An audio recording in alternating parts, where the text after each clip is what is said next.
No vídeo de hoje, vamos falar sobre os fariseus e saduceus. Origem, rivalidade e religiosidade. Se os sacerdotes do templo e os doutores da lei eram, de modo diferente, mas no pleno sentido do termo, homens de Deus, todos os israelitas do mais ilustre ao mais humilde, também se consideravam homens de Deus. Porque todos eles pertenciam ao povo de Deus, todos eram beneficiários da aliança do povo de Israel com Deus. Só diante da visão religiosa dos israelitas, é que permite compreender a divisão dos judeus, do tempo de Jesus, em dois grupos: os fariseus e os saduceus. Sendo eles seitas, partidos e movimentos religiosos, tudo ao mesmo tempo. Os dois grupos tinham atitudes políticas nitidamente determinadas, porém os seus interesses políticos não eram os fundamentais, como sucedia com os herodianos, cuja conduta era ditada pela colaboração com os romanos e seus partidários. Suas origens. No século II a.C., diante da ameaça da paganização representada pelos seleucidas, os judeus se uniram, sob a liderança dos macabeus.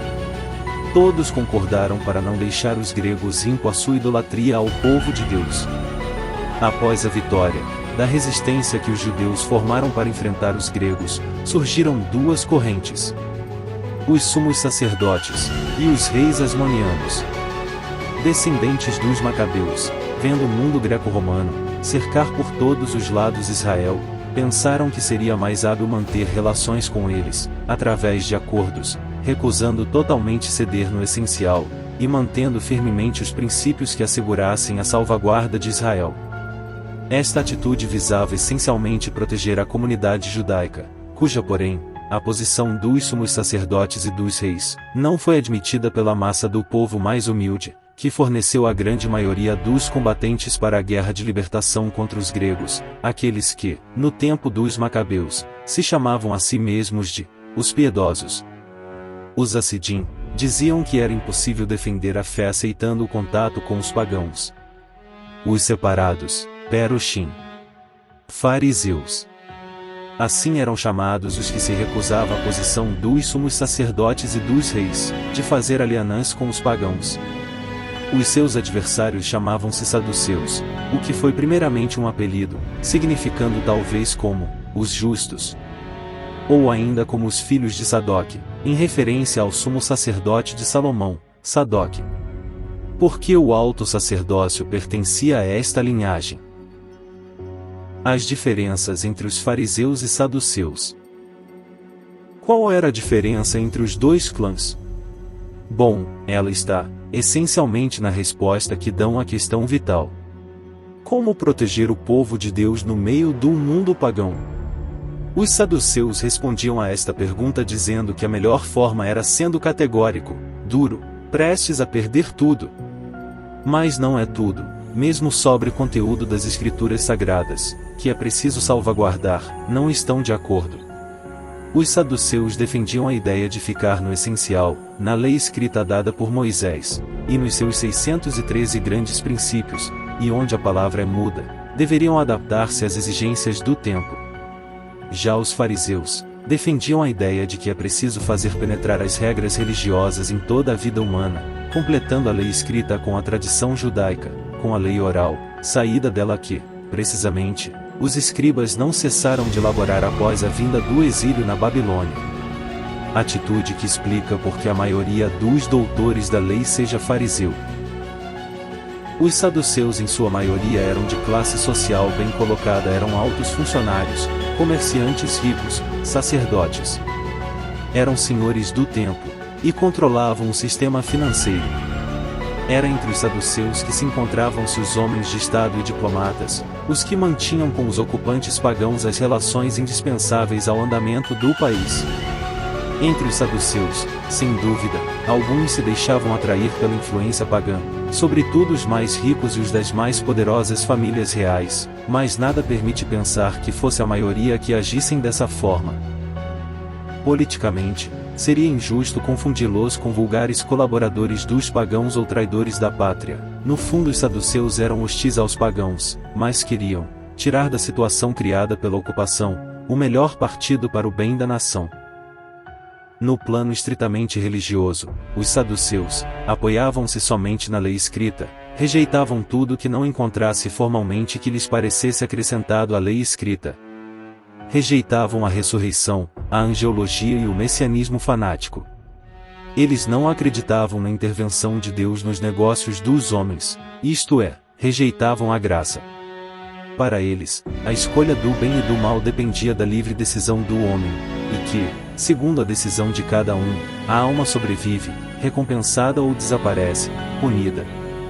Em relação ao ministério de Jesus, estavam de acordo com os fariseus para tomarem uma atitude hostil, ao mesmo tempo porque a mensagem de Jesus rompe com a imutável lei escrita, porque não admitiam o messianismo de Jesus, porque o ministério de Jesus arriscava perturbar as suas relações com os romanos, mas em seguida porque perderiam toda a influência que tinham.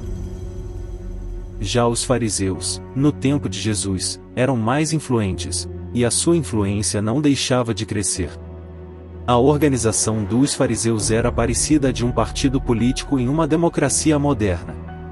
Não eram muitos numerosos, mas uma grande parte do povo judeu, sobretudo os elementos mais pobres, a classe operária e os camponeses, compartilhavam a sua maneira de ver.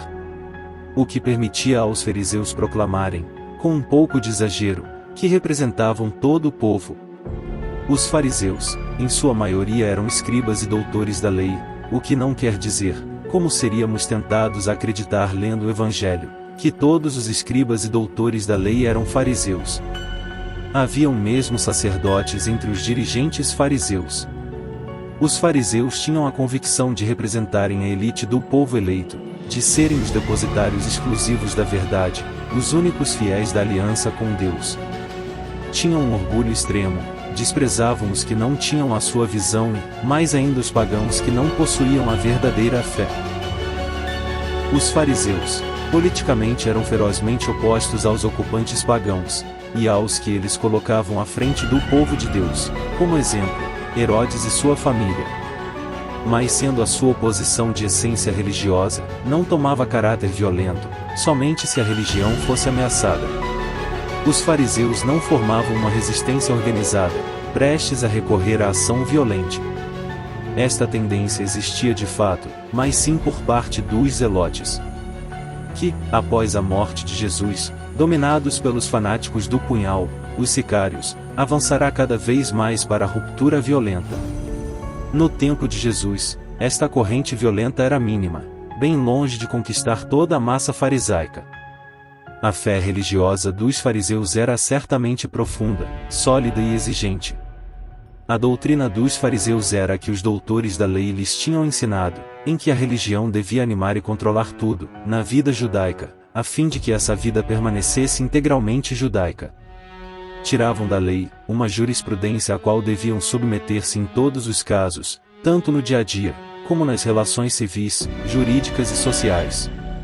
Os fariseus admitiam, portanto, uma evolução contínua da lei religiosa, eram progressistas quanto à sua aplicação, dizendo que a tradição, nascida no pensamento dos doutores da lei, era mais importante que o sacerdócio, que a realeza, tão santa como o próprio texto da Torá. Nesta tradição encontravam-se muito naturalmente incluídos os elementos recentes da evolução dogmática, a ressurreição dos mortos, as sanções do além, a intervenção dos anjos bons e maus na vida humana, e um messianismo fervente sem dúvida, para muitos estreitamente temporal. Os fariseus, podemos dizer que eles admitiam o papel da graça divina na conduta humana. É preciso notar, entretanto, que, no farisaísmo do tempo de Jesus, se notavam tendências, nitidamente opostas. Como acontece em todos os movimentos que atingem um grande desenvolvimento, uns interpretando os princípios do clã de modo rígido, e outros mais liberalmente,